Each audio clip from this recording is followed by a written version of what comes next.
Hello Cougar fans and welcome to this True Blue Special Club National Championship Edition. I'm Jeremy Jordan. We begin with BYU Lacrosse. We saw them play on March 15th on BYU TV and they were good, but they ended up being great, winning their 4th MCLA National Championship. Harrison Collier reports. The BYU lacrosse team was a force to be reckoned with this season. The Cougars became the second team in Men's Collegiate Lacrosse Association history to win 4 national championships. At the beginning of the year we came together and we thought we had a really good shot at doing some great things. The Cougars began their championship run by winning their first 8 games and outscoring their opponents 117-52. It seemed all too easy until they went up to Ann Arbor, where they were swept by 3-time national champion Michigan and Michigan State. In the back of our mind, everyone knew that that wasn't how we really played. That wasn't our real team. When we went up there, we were dropping balls, we were slow, we were doing everything wrong. And so in the back of everyone's mind that was on the team, we all knew we can play better. The Cougars took those losses to heart, winning 12 of their last 13 games. We just buckled down, we locked up and we said, this is what we need to do to get better. We know when we came to those teams, that wasn't us. BYU's historic run was fueled in part by 2 freshman goalies, Wes Gore and Matt Brandenburg. Without those goaltenders, we wouldn't have made it. It was fun to see how, although Wes and Matt were sharing time in the goal throughout the season, you know, one would start one game, the other would start another. They were brothers and they were friends, and it was all about the common goal of winning. This friendship and unselfish play became very beneficial after Brandenburg broke his thumb in the national semifinal game against Colorado State. Wes was ready to jump in. He had no bitter feelings towards Matt. Matt had nothing. He felt like he didn't feel like he was leaving anything behind by letting Wes step in the goal because we were unified, and so it worked out. In the national championship game, BYU took on Arizona State and held on to a 2-goal lead going into the last couple of minutes of the game. And we knew that we had a lot more energy than them in that 4th quarter. And so I feel like we could run a lot more. We were winning face-offs. So just awesome. As the time wound down, it was just a surreal feeling. Just hurry up. But it seemed like the clock couldn't go any faster. After winning the national championship, the Cougars described their team as It's a unique, unbelievable, phenomenal. Probably awesome, but to go into detail, I guess I would say the season was probably everything we wanted it to be. Next year, BYU returns all but 3 seniors and looks to repeat as national champions. Harrison Collier, True Blue. Thanks Harrison. I'm now joined by BYU Lacrosse head coach Matt Schneck and 3-time All-American attackman Ted Farron. Let's begin with you, Coach. Second year, you win the title as head coach there. When did you know that this team was capable of winning the national championship? You know, at the beginning of every year, we put goals down, and one of the things that we had as a goal for a team was win a national championship. So I don't think that's uncommon, though. I think a lot of people hope to do that. But as the season progressed and as the team started to gel, it was obvious that this was a team that had what it was going to take to go the whole way. And I think that started to happen towards the first half of the season. I couldn't help but notice, Ted, on the BYU Lacrosse website, there was a video about the national championship game. And the theme was, we didn't get any respect. How motivating was that for you guys to get respect by winning the national title? Well, one of our assistant coaches, Jordan Harris, he kind of gave us like a little pregame pump-up speech before we played the University of Utah. And he talked about how throughout the year on all the forums and anything that's come out, people just kind of dismiss us. They thought we'd lose to Colorado State, we beat them. Then, even people were saying that we'd lose to Utah, and then we ended up crushing them the first time and beating them again the second time. And then we kind of took that as a theme for the rest of the year, saying that if no one else thinks we're good, then we just need to go out and prove it and play to the best of our ability and show that we are who we think we are. Absolutely, and a title demands respect that way. I imagine there's a lot of gratifying elements to just coaching a team, let alone winning a national title.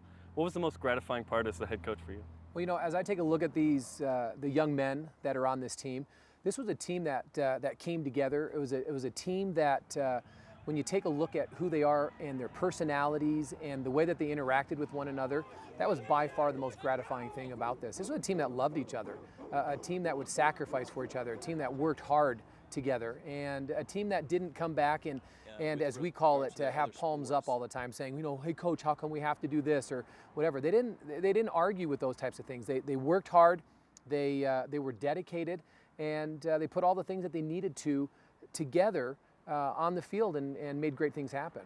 Ted, this wasn't your first national championship. You won one before your mission. How did this one compare? It was just as awesome. I mean, I came home from my mission hoping I'd get 4 rings and have one for all the good fingers on one hand. But 2 out of 3 is pretty good. Yeah, 2 out of 3, and hopefully we can make it 3 out of 4 next year. But I mean, again, this year was just as rewarding as 07, if not more so, because I think we weren't the heavy favorite like we were in 2007. So to really come out and earn it all the way, it felt great. Michigan had won 3 national titles in a row. You win your semifinal, and then Michigan plays Arizona State. Mm-hmm. Were you rooting for one of those teams? Because Michigan was the favorite, and you guys had played them and lost on the road. What effect, I guess, did them losing to Arizona State have on you guys? I think, I don't know, I wanted it to go either way. I mean, Arizona State, I felt like we matched up better with them as far as just some of their key players and some of our key players being able to take them out. But Michigan, I mean, they're a great team. They've only lost 2 games in the last 3 or 4 years, and so I wanted to kind of take them down on the big stage, especially after they gave us a pretty good licking when we went back and played them earlier this year. So I mean, either team I wanted to play for various reasons. And we'll never know as they go. We'll never know. Go Division I NCAA next year. Yeah. Coach, 4 national titles now in the MCLA. It's tied for the most with Colorado State. What are the chances of a repeat next year, and what do you have to do? Well, it's absolutely number 1 on our list right now.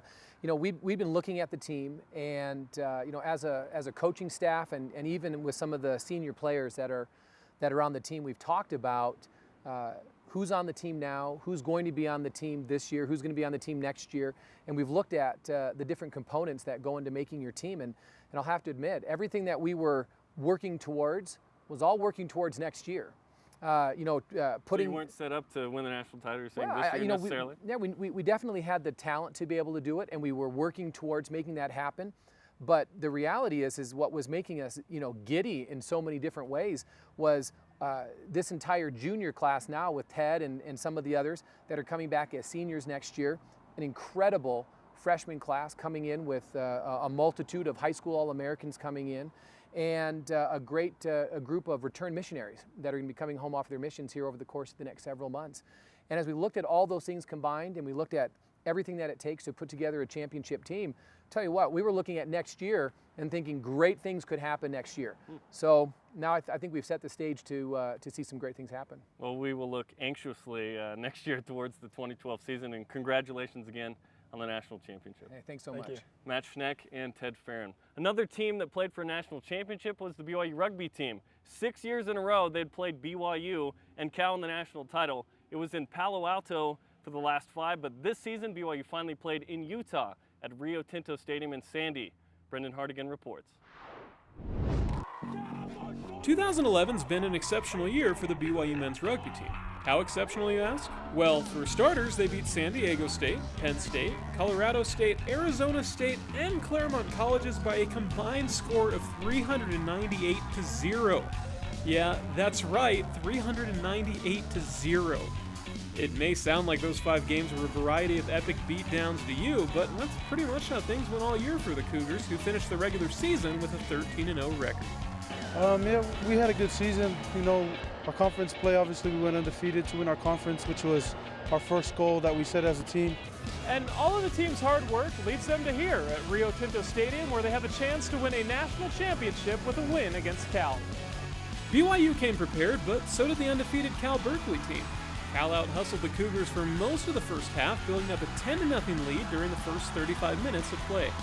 But the Cougars did find the try zone soon after to make it a 10-7 game, but Cal scored again off of a BYU penalty before the break to give them a 13-7 lead at the half.